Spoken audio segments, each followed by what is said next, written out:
My name is Samuel Bridger. I was born in 1844 up in Pennsylvania, little farm outside Chambersburg. I'm 92 years old now, and my hands shake when I hold things, but I remember Gettysburg clear as yesterday. Clearer than yesterday, truth be told. Yesterday fades. July 1863. That never fades. I was 19 when I enlisted in the summer of '61. Thought it would be over quick. Thought we'd put down the rebellion and be home by Christmas. Everyone said so. The newspapers, the politicians, even the preachers. They made it sound like a grand adventure. My mother cried when I left, held onto my sleeve like she knew something I didn't. My father, he shook my hand firm and told me to do my duty. Told me to make the family proud. I wore that blue uniform like it meant something. Like I was part of something grand. The girls would smile at us when we marched through town. Old men would salute. We were going to save the Union. We were heroes before we'd fired a single shot. We were with the 1st Pennsylvania Reserves, part of the 5th Corps. By the time Gettysburg came around, I'd been soldiering for near 2 years, seen my share of fighting at Mechanicsville, Gaines's Mill, Second Bull Run. Lost friends, buried boys I'd trained with. I thought I knew what war was by then. Thought I'd seen the worst of it. But nothing. Nothing prepares you for what came those 3 days in July. We knew something big was brewing. Lee had brought his whole army north into Pennsylvania, my Pennsylvania. That made it different somehow. This wasn't Virginia anymore, some far-off place with strange names. This was home. These were our fields, our towns, our people the rebels were marching through. The march up toward Gettysburg was hot. July in Pennsylvania, the air thick as soup. Dust everywhere, coating our uniforms gray, getting in your mouth and eyes. Some boys sang John Brown's Body to keep spirits up, but mostly it was just the sound of thousands of feet hitting dirt roads, wagon wheels creaking, horses snorting, the whole Army of the Potomac moving like some great beast. We didn't know yet. Didn't know the whole war would pivot on what happened in those wheat fields and orchards around a little town most of us had never heard of.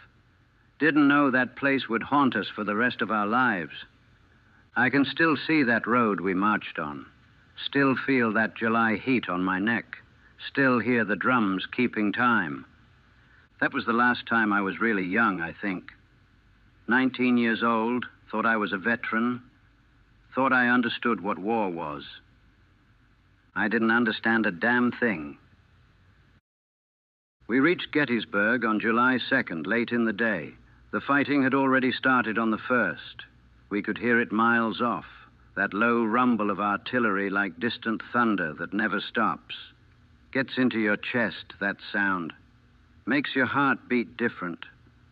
When we came up, the Army of the Potomac was taking position along Cemetery Ridge. Good defensive ground, the officers said. High ground. We'd make Lee come to us this time. But Lee had always found a way before. We'd learned not to be too confident. Our regiment was positioned south of the main line, down near Little Round Top. I remember looking out over the fields as the sun was setting that first night. Wheat growing tall and golden. Peach orchards in full bloom. Split-rail fences running between parcels of land. Pretty country. Peaceful country. You wouldn't think death was coming for it. That night we tried to sleep, but nobody really could. Too hot, even after dark. Too many men talking in low voices, writing letters by candlelight. You could smell the powder smoke from the first day's fighting drifting on the breeze, mixing with the summer smells of grass and earth.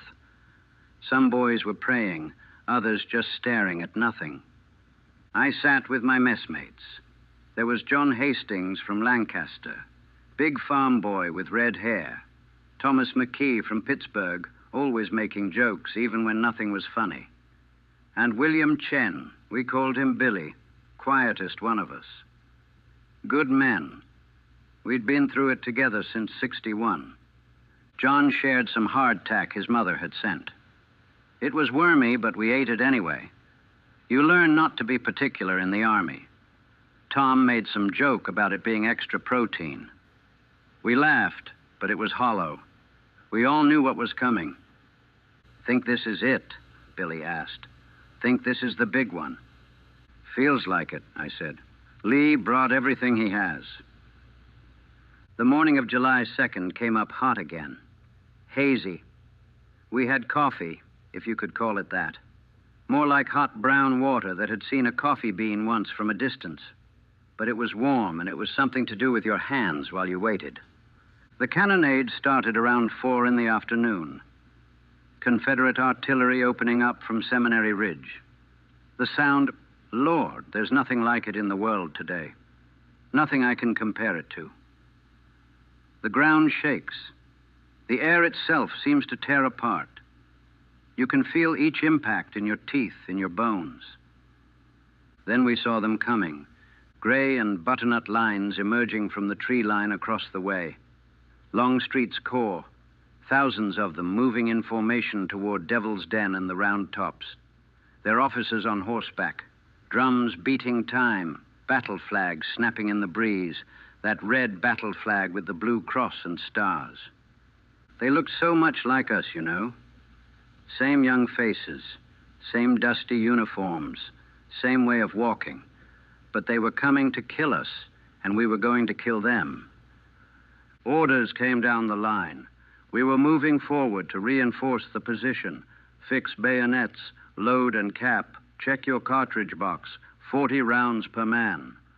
My hands were shaking when I fixed that bayonet. Not from fear, exactly.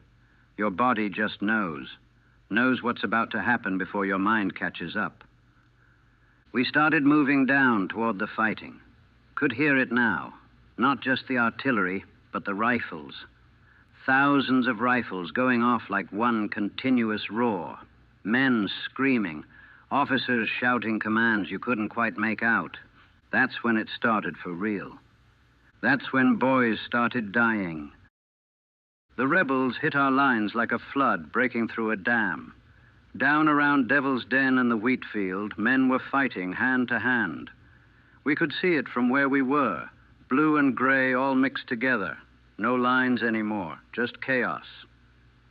We moved into position along a stone wall at the base of Little Round Top.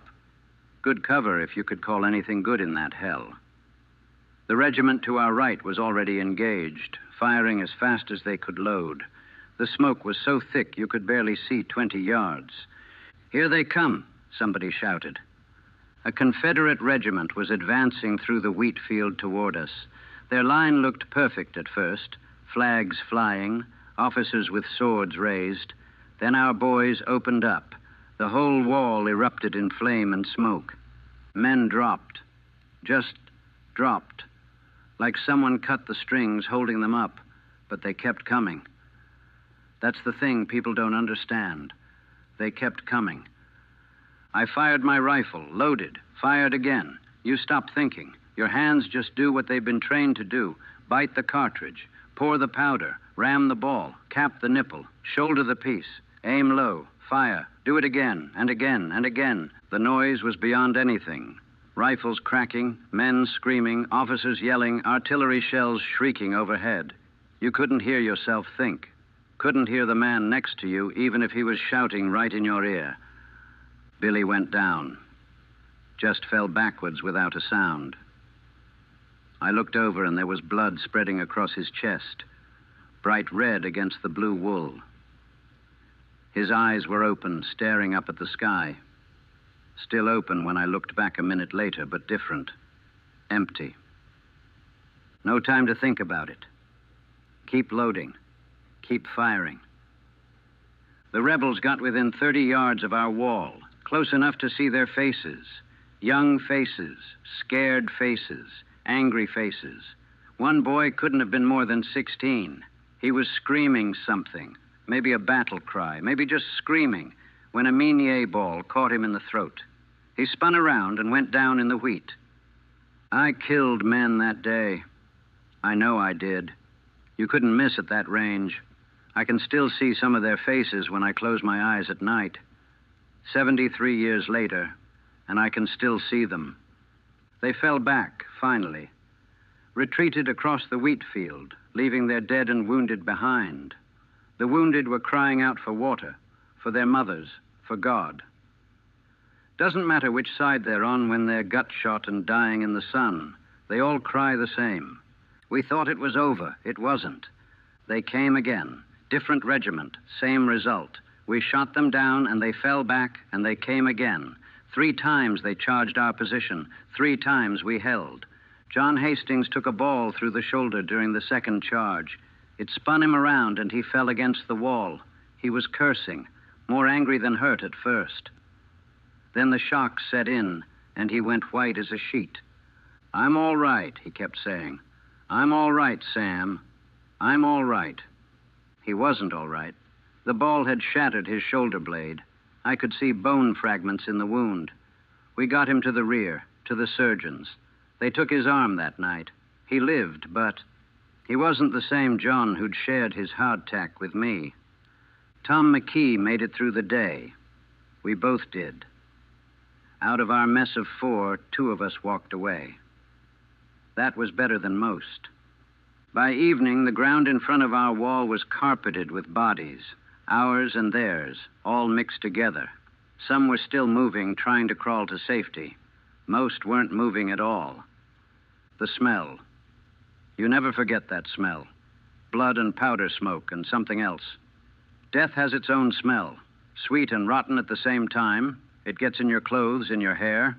You can taste it. We held the position. Little Round Top didn't fall. In the history books, they call it a great victory, a turning point. All I remember is Billy's empty eyes staring at the sky.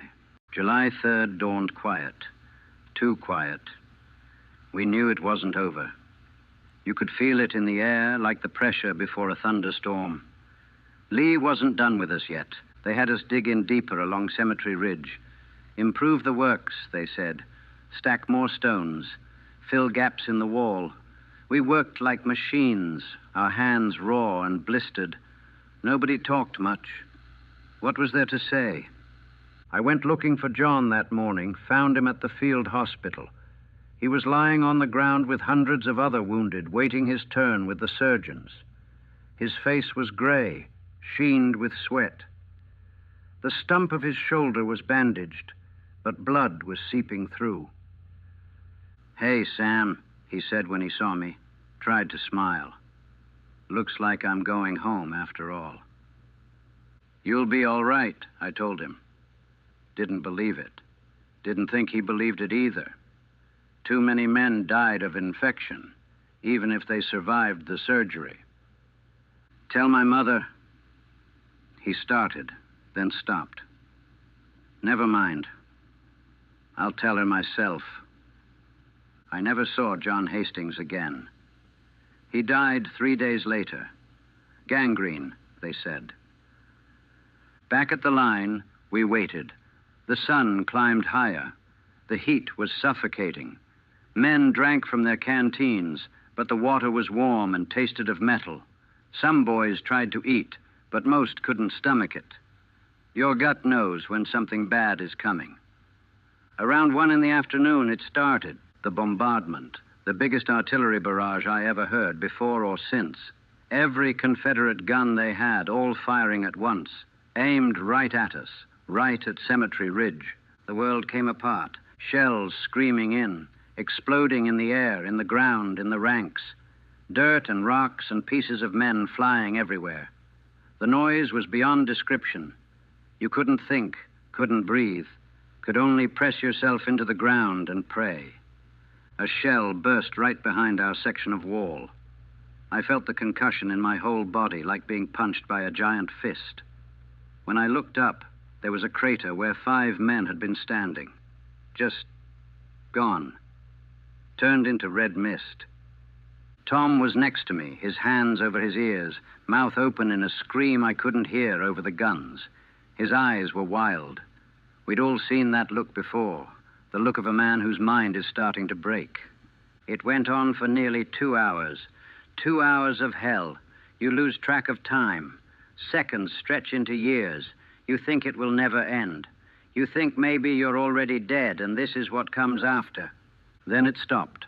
The sudden silence was almost worse than the noise. Your ears were ringing so loud you thought you'd gone deaf. Men were crying, whimpering, some just staring at nothing. "Look," someone said. "Oh, God, look." We looked over the wall.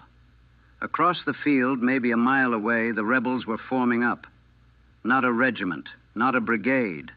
The whole Confederate army looked like. Thousands and thousands of men in gray forming into assault columns. They were coming right at us, right at the center of Cemetery Ridge. Pickett's Charge, they call it now. Like it was one man's doing. Like it was something glorious. There was nothing glorious about what happened next. They came across that field in perfect order. Parade ground formation. 15,000 men, maybe more. Battle flags flying, the sun glinting off their bayonets. Officers on horseback riding alongside. Drums beating the cadence. It was beautiful, in a terrible way. And we were going to kill them all. "Hold your fire," the officers said. "Wait for the order. Make every shot count." We waited. Watched them come. They had to cross a mile of open ground, a mile with no cover, just wheat fields and split-rail fences and us waiting behind stone walls with loaded rifles and artillery loaded with canister. The first artillery rounds went out when they were about 800 yards off. Solid shot, cutting lanes through their formations. Men disappearing, just gone. But the ranks closed up and kept coming. They kept coming. At 400 yards, our artillery switched to shell, explosions rippling through their lines. I saw one burst right in the middle of a company, must have killed a dozen men. The formation wavered, steadied, kept coming. "Ready." The order came down the line. We raised our rifles, thousands of us, all aimed at those men walking toward us across the field. "Fire!" The whole line erupted. The smoke was instant, thick as a fog. We couldn't see what we'd done, but we could hear it, hear them screaming. We loaded and fired into that smoke, loaded and fired, loaded and fired. When the wind cleared it for a moment, I saw what we'd done. The field was covered with bodies, hundreds of them, but they were still coming through their own dead. At 200 yards, the artillery switched to canister, turned those guns into giant shotguns, each blast cutting down men like a scythe through wheat. The sound of it, metal ripping through flesh and bone, no dignity in it, no honor, just slaughter. They reached the wall, actually reached it, some of them anyway. Maybe 100, 200 men out of 15,000. They came over the stones, bayonets fixed, screaming that rebel yell. We fought them with rifle butts, bayonets, bare hands. It wasn't war anymore. It was murder, up close, personal. I stabbed a man in the belly, watched his eyes go wide, watched him fall. He grabbed my ankle as he went down. I had to kick his hand away. Tom McKee was next to me, swinging his rifle like a club. There was blood on his face. I don't know if it was his or someone else's. He was screaming, just screaming, no words, just sound. Then it was over. The rebels who could still move were running back across that field, running through the bodies of their friends. Our boys started cheering, started celebrating. I couldn't cheer. I looked out at that field and all I could see was what we'd done. Bodies everywhere. Hundreds, thousands maybe. Men I'd killed, men we'd all killed. They'd been somebody's sons, somebody's brothers. Now they were just meat rotting in the July sun. Tom was sitting on the ground, rocking back and forth. His rifle was still in his hands, but he wasn't seeing anything. Just rocking and rocking, like a child trying to comfort himself. "Tom," I said. "Tom, you all right?" He looked at me, but his eyes were empty. Empty like Billy's eyes. But he was still alive, still breathing. Just gone somewhere else. That's when something broke in me, too. I can't explain it exactly. Just something inside that had been holding me together suddenly wasn't there anymore. I sat down next to Tom, and I couldn't get back up. An officer was shouting about securing the position, about checking ammunition. His voice sounded like it was coming from underwater. Far away. Not real. We'd won, held the line, broke the charge, saved the Union, they'd say later. I didn't feel like we'd won anything. I felt like I'd died out there in that field, and some stranger was wearing my skin. The war went on for 2 more years after Gettysburg. I stayed with the regiment, fought at Bristow Station, the Wilderness, Spotsylvania. I did my duty, followed orders, fired my rifle when they told me to. But I wasn't really there anymore. Part of me never left that field in Pennsylvania. Tom McKee never came back at all. They sent him home in the fall of '63. Called it Soldier's Heart back then. Shell shock in the next war. Today they call it something else, but it's all the same thing. War breaks men in ways that don't heal. I heard he died in '68. Hung himself in his father's barn. He was 26 years old. I made it home in '65 after Lee surrendered. My mother cried when she saw me, but different than when I'd left, like she was crying for someone who wasn't there anymore. My father shook my hand, said he was proud, but when he looked in my eyes, I saw him flinch, saw him see what the war had done. I tried to go back to farming, couldn't do it. Couldn't stand being alone with my thoughts in those quiet fields. The silence was worse than the guns. At least during the war, the noise drowned out the memories. I moved to Philadelphia, worked in a factory, got married. Good woman, patient woman. We had children. I tried to be a good father, but some days I couldn't remember their names. Some days I was back in that field watching men die. The nightmares never stopped, never. 73 years, and I still wake up some nights hearing that rebel yell, seeing Billy's empty eyes, feeling that man's hand grab my ankle as he died. My wife learned not to touch me when I was sleeping, learned I might strike out without meaning to. I went back once, 1913, for the 50th reunion. They had thousands of veterans there, blue and gray together, shaking hands, embracing. They called it healing, reconciliation. The newspapers said it was beautiful, old enemies becoming friends. I shook hands with some Confederate veterans. Nice enough fellows. White-haired old men like me. We talked about the weather, about our grandchildren. But when we looked at each other, really looked, we both knew. We both remembered what we'd done to each other, what we'd seen. No handshake was going to erase that. I walked out to the field where Pickett's charge happened. They've got monuments there now, marble statues, plaques with names. They've made it all very neat and clean and meaningful. But I could still smell it, still see it. The monuments are lies, clean granite where there was blood and shit and screaming. They've turned it into something noble, something worth celebrating. There was nothing noble about it. People ask me sometimes what Gettysburg was like. Young people, students, people writing books. They want to know about the tactics, the strategy, the turning point of the war. They want to know about honor and courage and sacrifice. I tell them the truth, though I don't think they really hear it. War isn't about tactics. It's about killing. It's about watching your friends die and dying inside yourself, even if your body keeps walking around. It's about coming home to a place that doesn't feel like home anymore because you're not the person who left. They wanted to give me a medal once. I told them to keep it. You don't get medals for the things that matter, for staying sane, for not eating your rifle, for learning to live with the ghost you've become. I'm 92 years old now. Most of the men I served with are dead. Tom's been gone 68 years.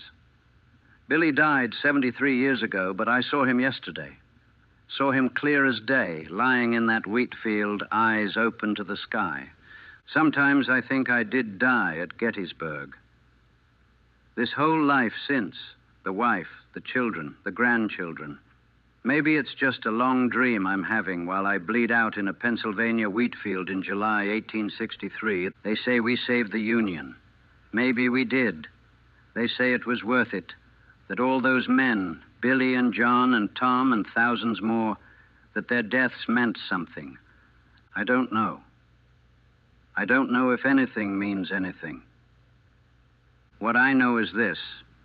I went to war a boy of 19 with my whole life ahead of me. I came back an old man in a young body. The real Samuel Bridger died at Gettysburg. The thing that came home just looked like him. We talk about veterans coming home from war, but that's not quite right. Your body comes home. Your name comes home. But you, the person you were, that person's gone. Dead and buried in whatever field you fought in, even if nobody else knows it. So when people thank me for my service, I just nod. What else can I do? They mean well, but they don't understand, can't understand. You can't explain color to a blind man. You can't explain war to someone who hasn't been there. And God willing, they never will be. I'll be dead soon. My body's worn out, finally giving up after all these years. When I go, maybe I'll finally leave that field behind. Maybe I'll see Billy and Tom and John again, young and whole like they were before we knew what war was. Or maybe there's nothing. Maybe this is all there is, a long life carrying dead men inside you, waiting for your turn to join them. Either way, I'll be glad when it's over. I've been tired for 73 years. Long pause, old man's breathing. They still have the reunions at Gettysburg, still make speeches about glory and honor, still teach children that war made men out of boys. They're wrong. War doesn't make men. It makes ghosts. And we've been haunting this country ever since.